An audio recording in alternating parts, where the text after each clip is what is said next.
ಹಂಗ್ಯಾಕೋ, ನಿನ್ನ ನಾಮದ ಬಲ ಒಂದೇ ಸಾಕು ಅಂತಾರೆ.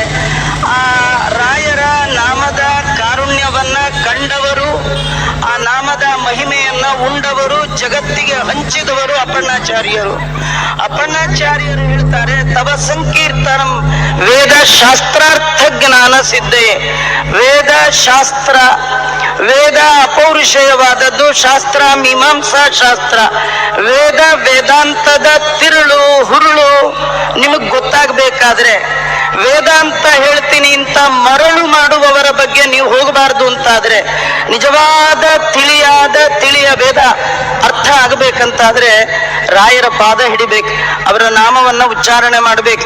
ನಿರಂತರ ರಾಯರ ಯಾರು ಜಪ ಮಾಡ್ತಿರ್ತಾರೆ ಅವರ ತಲೆಯಲ್ಲಿಯೇ ಜನ್ಮ ಜನ್ಮಾಂತರದಲ್ಲಿ ಗುರುಮುಖದಲ್ಲಿ ಶ್ರವಣ ಮಾಡಿದ ಶಾಸ್ತ್ರದ ಅರ್ಥ ಉದ್ಬೋಧ ಆಗತ್ತೆ, ನೆನಪಿಗೆ ಬರುತ್ತೆ. ಮರೆತದ್ದನ್ನ ನೆನಪಿಗೆ ತಂದು ಕೊಡುವ ಮಹಾನುಭಾವರು ಮಂತ್ರಾಲಯ ಪ್ರಭುಗಳು. ಆ ನಿಟ್ಟಿನಲ್ಲಿ ಆ ರಾಯರ ನಾಮದ ಮಹಿಮೆ, ಅವರ ಸ್ಮರಣೆ, ಅವರ ದರ್ಶನ, ಅವರ ಪಾದೋದಕ. ಆಗಲೇ ಅವರು ಹೇಳಿದ್ರು, ಯಪ್ಪಿಬೇ ಜಲಮೇತೇನ ಸ್ತೋತ್ರೇಣೈವಾಭಿಮಂತ್ರಿತಂ ತಸ್ಯ ಕುಕ್ಷಿಗತಾ ದೋಷಾ ಸರ್ವೇ ನಶ್ಯಂತಿ.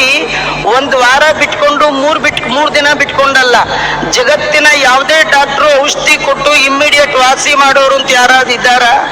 ಅವರೆಲ್ಲ ನಮ್ಮೇಲೆ ಟ್ರೈ ಮಾಡ್ತಾರೆ, ನಿಮ್ಗೆ ಈ ಔಷಧಿ ರೆಸ್ಪಾಂಡ್ ಮಾಡತ್ತಾ ನೋಡ್ಲಿಕ್ಕೆ 3 ದಿನ ಕೋರ್ಸ್, 4ನೇ ದಿನ ಬದುಕಿದ್ರೆ ಬನ್ನಿ, ಇಲ್ದೇ ಇದ್ರೆ ಬೇಡ ಅಂತಾನೆ ಅದ್ರ ತಾತ್ಪರ್ಯ. ಆದ್ರೆ ನನ್ನ ಪಾದೋದಕ ಅಲ್ಲ, ಕೈಯಲ್ಲಿ ನೀರು ಹಾಕೊಳ್ಳಿ, ನನ್ನ ಹೆಸರು ಹೇಳಿ ತಗೊಳ್ಳಿ, ನಿಮಗೆ ವಾಸಿ ಆಗದಿದ್ರೆ ಆಮೇಲೆ ಬಂದು ಕೇಳಿ ಅಂತಾರೆ. ವಾಸಿ ಆ ಪ್ರಶ್ನೆ ಇಲ್ಲ, ಇದು ತತ್ಕ್ಷಣ ಅಂತ.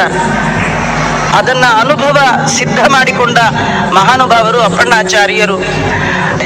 ರಾಯರ ಇಚ್ಛೆಗೆ ಅನುಗುಣವಾಗಿ ವಾದೀಂದ್ರ ತೀರ್ಥರು, ನಾವು ಯಾವಾಗಲೂ ಯಾರದೇ ಗ್ರಂಥ ಕೇಳಬೇಕಾದ್ರೆ ಗ್ರಂಥ ಕರ್ತೃವಿನ ಮಹಿಮೆ ಮೊದಲು ತಿಳ್ಕೊಳ್ಬೇಕು.